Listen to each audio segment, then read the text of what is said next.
Dear student, मैं दीपक चौधरी। मेरे YouTube channel Chaudhary math classes में आप सभी का हार्दिक अभिनंदन है। मैं आशा करता हूं कि आप घर पर सुरक्षित होंगे। देखो, लास्ट वीडियो में हमने क्लास 8th क्लास में हमने डिस्कशन किया था नॉलेज ऑफ नंबर, संख्याओं का ज्ञान। और देखो, 8वीं क्लास का एक्सरसाइज नंबर 1 चल रही है, परमेय संख्या। देखो, सवाल तो हम करेंगे, अभी हमारे पास काफी टाइम है।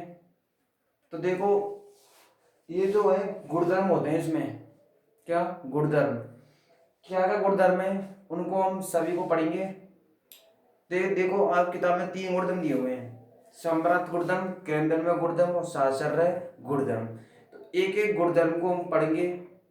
ओके, देखो, जैसे समृद्ध गुणधर्म है, क्या है समृद्ध गुणधर्म। तो सबसे पहले तो ये समझो कि समृद्ध गुणधर्म क्या होता है। देखो भाई, समृद्ध गुणधर्म के अंतर्गत चाहे संख्या की पूर्ण संख्या हो, चाहे पूर्णांक संख्या हो, चाहे परमेय संख्या हो, जो हमारी प्रक्रिया होती है वो हमारी 4 होती है गणित में। एक तो प्लस की, एक माइनस, एक गुणा, एक भाग, एडिशन, मल्टीप्लाई, डिवीजन। तो इन 4 प्रक्रियाओं के अंतर्गत संपूर्ण गणित को रखा गया है। इनके ही अकॉर्डिंग सब कुछ चलता है।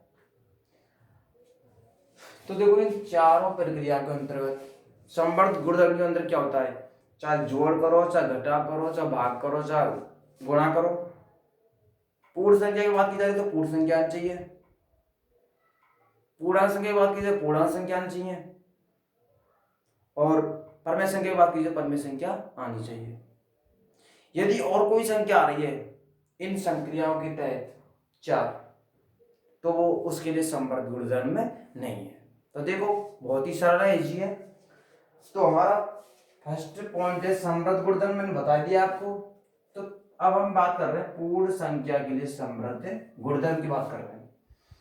तो इसमें क्या होता है, सबसे पहले ले रहे हैं हम योग के लिए एडिशन, कि 2 पूर्ण संख्याओं का योग पूर्ण संख्या होती है, अतः पूर्ण संख्या योग के लिए समृद्ध है। मैंने बताया कि समृद्ध गुणधर्म वो होता है कि जो इन चारों संख्याओं के लिए,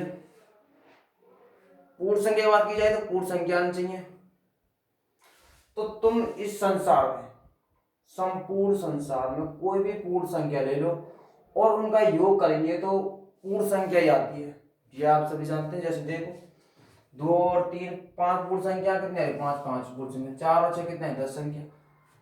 तो दोनों संख्याओं का ऐड करने पर क्या आ रहा है, पूर्ण संख्या आ रहा है। तो यही हमें करना है। अब दूसरा पॉइंट है हमारा व्यवकलन या घटाव के लिए। इसमें क्या है कि पूर्ण संख्या व्यवकलन के लिए समृद्ध नहीं है। समृद्ध के मतलब घटाने पर पूर्ण संख्या आनी चाहिए, तो समृद्ध होगा। अब देखो, जैसे मैंने एक एग्जांपल ले लिया, 4 - 2 पूर्ण संख्या आते हैं। तो ये तो है समृद्ध गुणधर्म, लेकिन देखो भाई, घटा रहे हैं तो 2 भी पूर्ण संख्या है, क्या घटा रहे हैं, 4 4 भी पूर्ण संख्या है। तो 2 में प्लस के माइनस के 4 घटाएंगे तो माइनस के 2, लेकिन ये पूर्ण संख्या नहीं है। तो ये क्या है, पूर्ण संख्या व्यवकलन के लिए समृद्ध नहीं है, ये होता है। अब देखो भाई, सी पॉइंट हमारा है गुणा के लिए, कि पूर्ण संख्या गुणन के लिए समृद्ध है। कि कोई सी भी संख्या ले लो, सब संख्या को पूर्ण संख्या गुणा करने पर पूर्ण संख्या ही आएगी, कन्फर्म है। तो ये क्या है, समृद्ध गुणधर्म। इसी प्रकार भाग के लिए, किसके लिए, भाग के लिए। भाग के लिए क्या है कि पूर्ण संख्या भाग के लिए समृद्ध नहीं है। एक एक नंबर का क्वेश्चन पूछ लेते हैं, कोई कराता नहीं है इनको, डायरेक्ट पर्सनली स्टार्ट कर देते हैं। Question number 1, question number 2। लेकिन नॉलेज, बेसिक नॉलेज आपके लिए चाहिए, कि कोई आपसे पूछे कि समृद्ध गुणधर्म क्या होता है। कंपटीशन में यहाँ से बहुत एग्जाम पुट अप होते हैं, छोटी छोटी चीज क्लियर करके होनी चाहिए। तो देखो, कि पूर्ण संख्या भाग के लिए समर्थ नहीं। जैसे 4 पूर्ण संख्या, 2 भी पूर्ण संख्या भाग दे रहे हैं 2 पूर्ण संख्या, और भाई यहाँ सा भी नियम लग रहा है, लेकिन नियम सभी संख्याओं में लगना चाहिए, संपूर्ण विश्व की जितनी भी संख्या है पूर्ण संख्या की बात की जाए। देखो 3 पूर्ण संख्या, 4 पूर्ण संख्या है, तो इनको भाग देंगे पूर्ण संख्या आ रहेगा ना रही, यह संख्या तो सर हमारे परमेय संख्या बन रही है, तो इसके लिए लागू नहीं है, इसके भी लागू नहीं है। ये होती है समृद्ध गुणधर्म की बात। अब ऐसे ही इनको हम पूर्णांक संख्या बात करेंगे, उसके बाद बात करेंगे हम परमेय संख्या के लिए। इसका आप स्क्रीनशॉट लो, उसके बाद नेक्स्ट करा।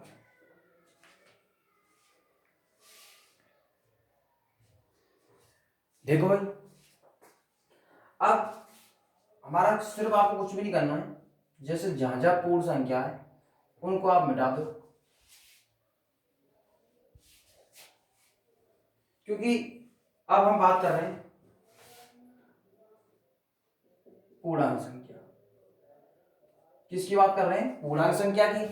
पूर्णांक संख्या में क्या होता है, सबसे पहले बात कर रहे हैं योग के लिए कि दो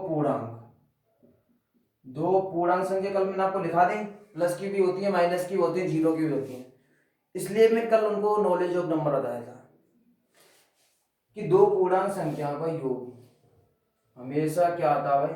पूर्णांक संख्या। क्या आता है? पूर्णांक संख्या।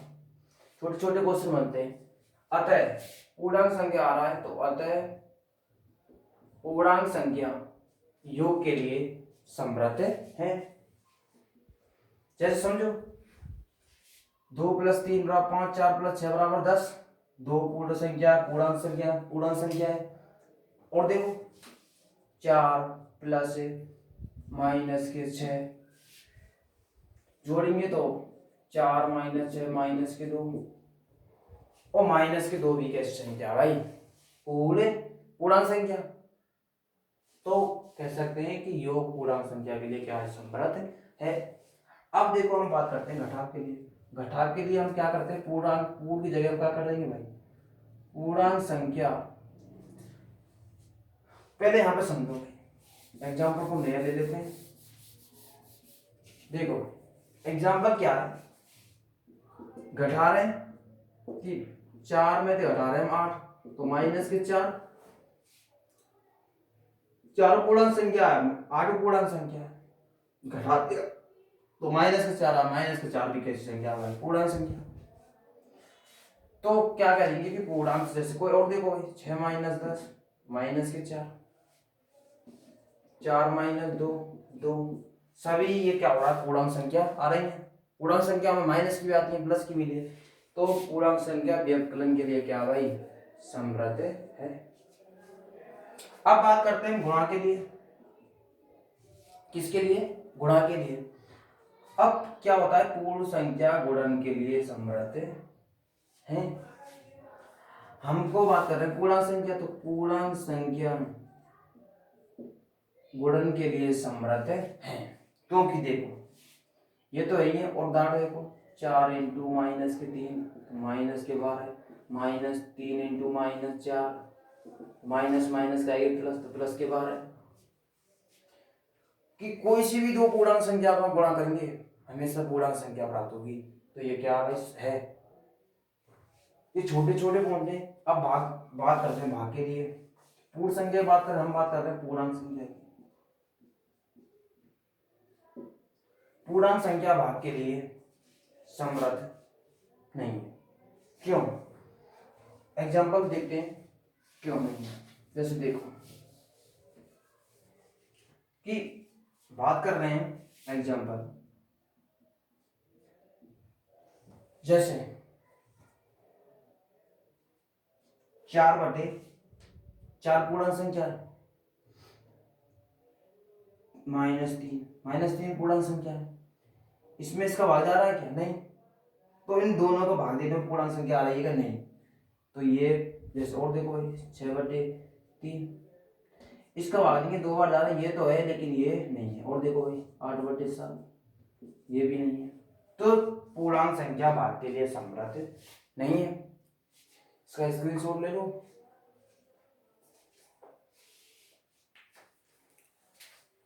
देखो भाई, अब हम बात करते हैं पूर्ण संख्या की बात हो गई। इसके बाद हम बात करेंगे भाई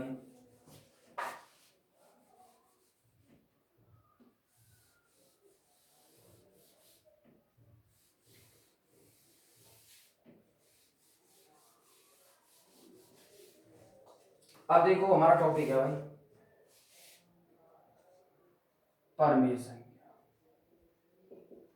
क्या है परमेय संख्या? तो देखो दो परमेय संख्या का योग, दो परमेय संख्याओं का योग क्या होता है भाई? परमेय संख्या होता है, परमेय संख्या होती है। अतः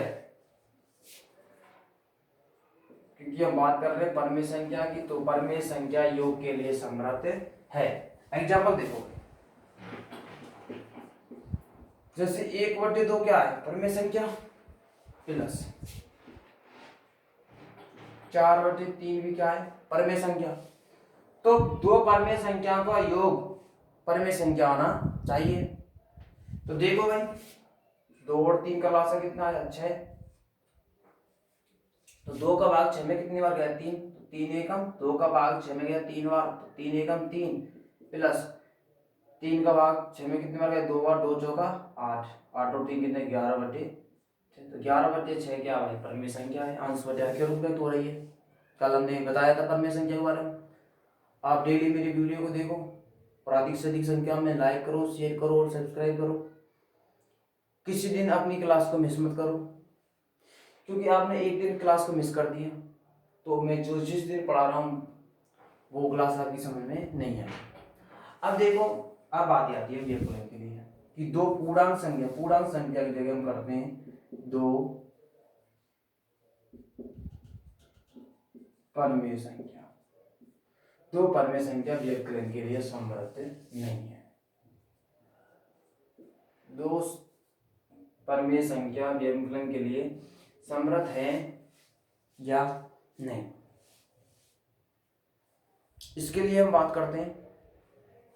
तो देखो इसको तो पीछे लिखेंगे है या नहीं। जैसे एग्जाम्पल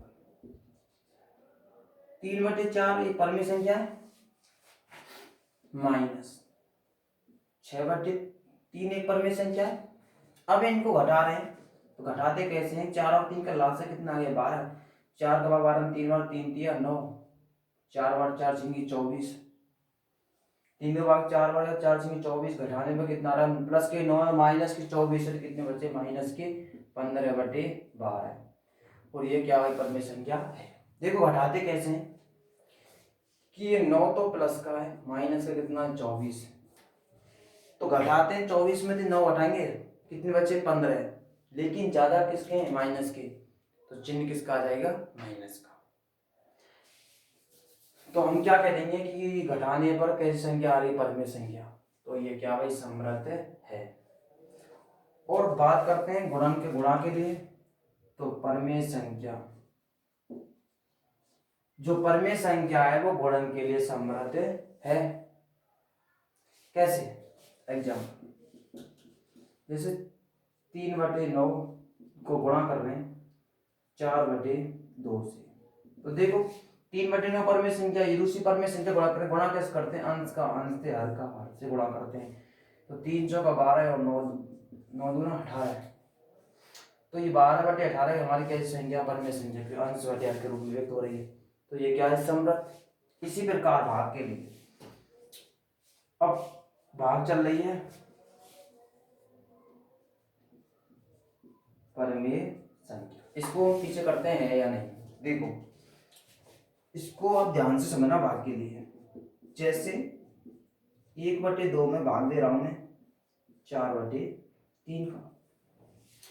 तो देखो भाग कैसे देते हैं? जैसे 1/2 भाग को चेंज करें गुणा में, और जब भाग है गुणा में चेंज करें तो पिछले वाली संख्या के अंक क्या हो जाते हैं? परिवर्तित, ऊपर वाले नीचे, नीचे वाले ऊपर। 3/4, तो 3 एकम 3, 3 चौका 8। तो सर गुणा भाग देने पर परमेय संख्या आ रही है। लेकिन मैं आपको सामने, ये तो है, लेकिन मैं आपके सामने उदाहरण ले रहा हूँ। जैसे 1/2 1/2 में हम भाग दे रहे हैं भाई, 1/2 में हम भाग दे रहे हैं किसका, 0/1 का भाग दे रहे हैं, क्योंकि 1/2 भी परमेय संख्या है, 0/1 भी परमेय संख्या है, क्योंकि नीचे हर का मान 0 ऊपर आ जाए कोई दिक्कत नहीं है।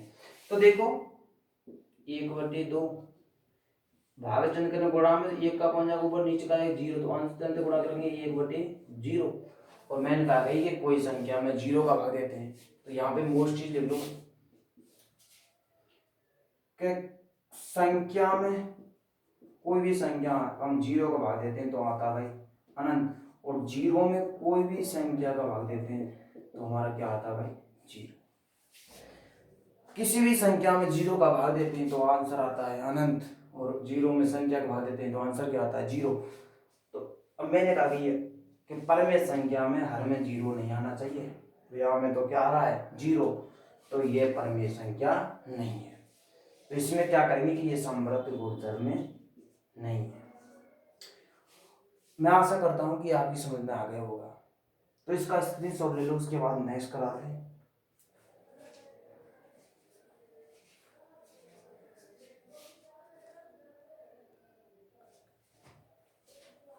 देखो भाई, क्योंकि हमारी प्रश्नावली है परमेय संख्या, तो हमने पूर्णांक संख्या के बारे में भी अध्ययन करा है। देखो अब हम दूसरे गुणधर्म पर बात करते हैं।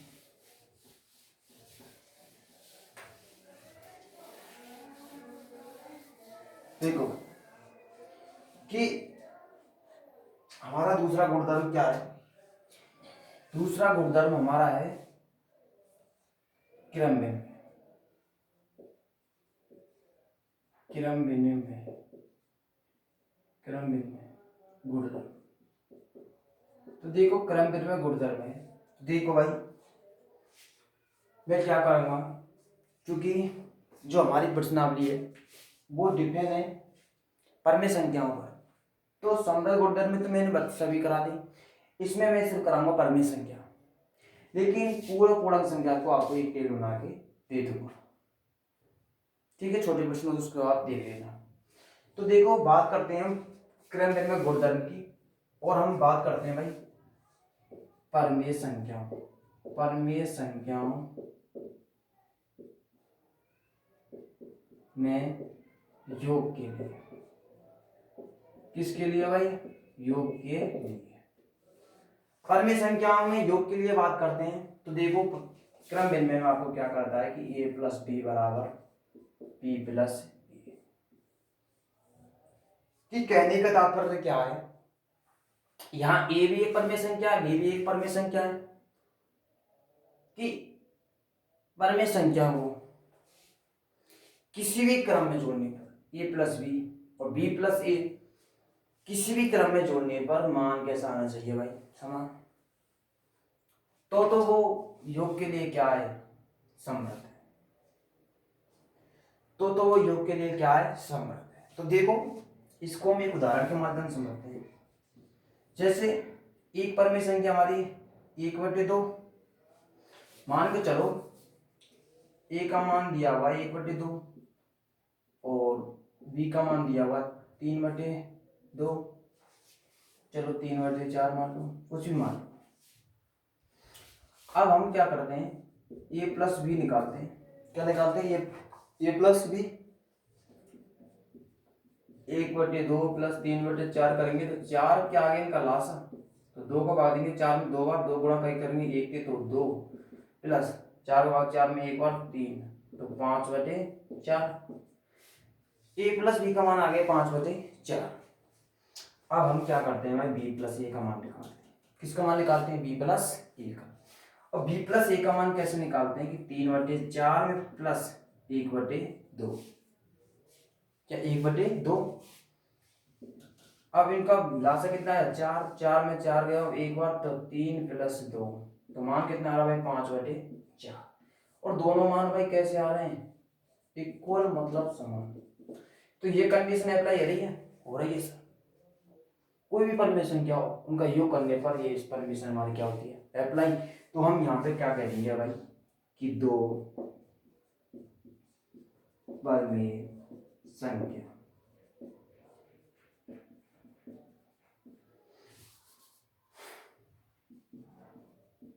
दो परिमेय संख्या योग के लिए क्रम विनिमय नहीं है। एक क्रम विनिमय है क्योंकि दोनों मान कैसे आ रहे हैं भाई, समान। ओके, इसके बाद स्क्रीनशॉट लो, उसके बाद नेक्स्ट बताते हैं। देखो भाई, अब हमारी बात आती है,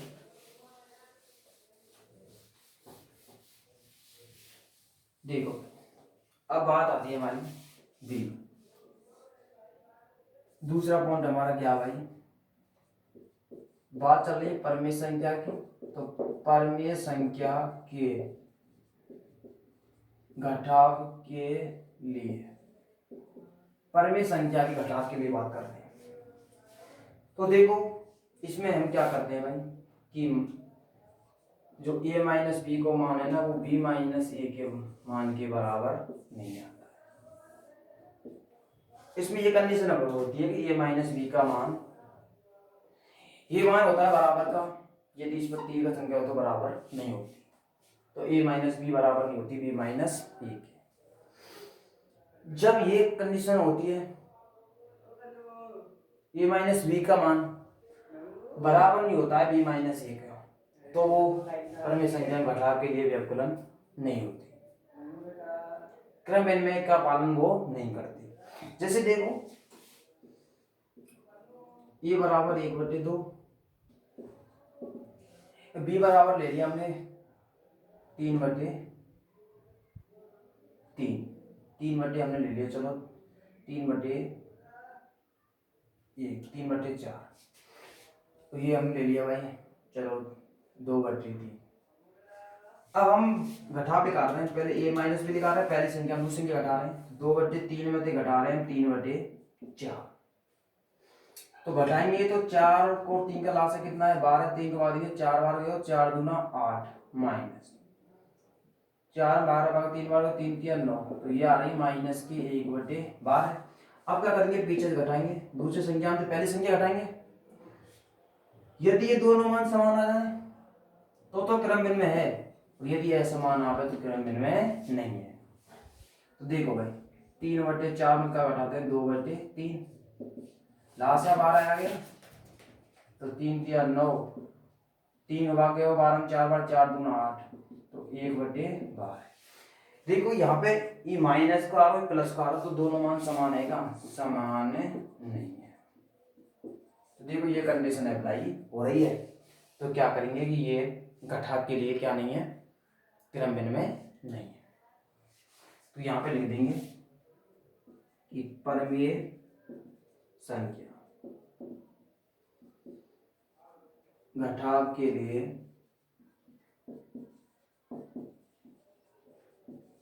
क्रम विनिमय नहीं, बता दो इसका।